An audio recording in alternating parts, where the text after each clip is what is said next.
Recently দেখা যাচ্ছে যে মেল ইনফার্টিলিটির প্রবলেমটা খুবই বেড়ে গেছে। যখন আমি ধরো আমার এত বছরের প্র্যাকটিস, লাস্ট 10 বছরে যেভাবে আমি দেখছি যে ইনফার্টিলিটিতে মেল ইনফার্টিলিটি এত বেড়ে গেছে, এত লোকের স্পার্ম কাউন্টে প্রবলেম আসছে এবং স্পার্ম কাউন্টে প্রবলেম, কারোর মোটিলিটিতে প্রবলেম, কিন্তু আদারওয়াইজ কারণ খুঁজে পাওয়া যাচ্ছে না। সবাই যে অসুস্থ, সবাই যে নেশা করছে এরকমও না।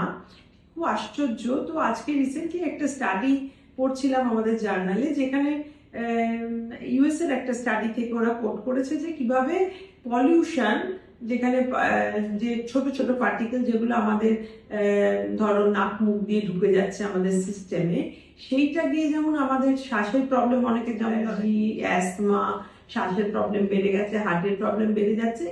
সেই একই কারণে বলছে, সেটা যেহেতু বডির সব সেলে ঢুকে যাচ্ছে, ছেলেদের ক্ষেত্রে স্পার্মের ড্যামেজ অনেক বাড়িয়ে দিচ্ছে, যাকে বলা হয় স্পার্ম ডিএনএ ফ্র্যাগমেন্টেশন। আমরা অনেক সময় DA5 বলে একটা টেস্ট করাই পেশেন্টকে এটা চেক করার জন্য, বাট বলছি সবার জন্য এটা খুব বেড়ে যাচ্ছে। এবং স্পার্মের কোয়ালিটি, যেহেতু স্পার্মের ডিএনএ গুলো ড্যামেজ হয়ে যাচ্ছে, স্পার্মের কোয়ালিটি খুব ড্যামেজ হচ্ছে, যার জন্য ইনফার্টিলিটি এখন এত বেড়ে গেছে, মেল ফ্যাক্টর ইনফার্টিলিটি।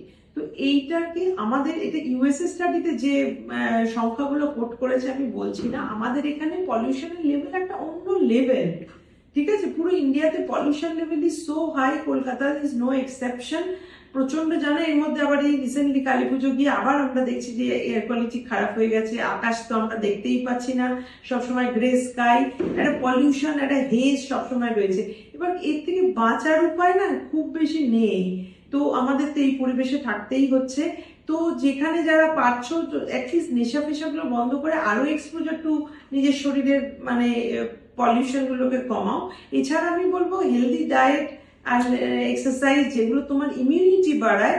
যে পলিউশন সবার মধ্যে এলেও সবার সেলকে তো একইভাবে ড্যামেজ করে না, সেইগুলোকে যদি আমরা একটু ইমপ্রুভ করতে পারি, এইভাবে ইমপ্রুভ করতে পারি। আর স্ট্রেস যেহেতু একটা ভীষণ নেগেটিভ ফ্যাক্টর, সবার লাইফে এখন এত স্ট্রেস, শুধু একটু স্ট্রেস ফ্রি লাইফ, একটু নর্মাল সময় ঘুমানো, খাওয়া, যোগা করা, এই সিম্পল কিছু জিনিস যদি করো আর নেশা না করা, তাহলে অ্যাটলিস্ট এইটার থেকে কিছুটা হলেও মুক্তি পাবে। কারণ পলিউশনের হাত থেকে তো ইমিডিয়েট কোনো মুক্তির উপায় আমি দেখতে পাচ্ছি না।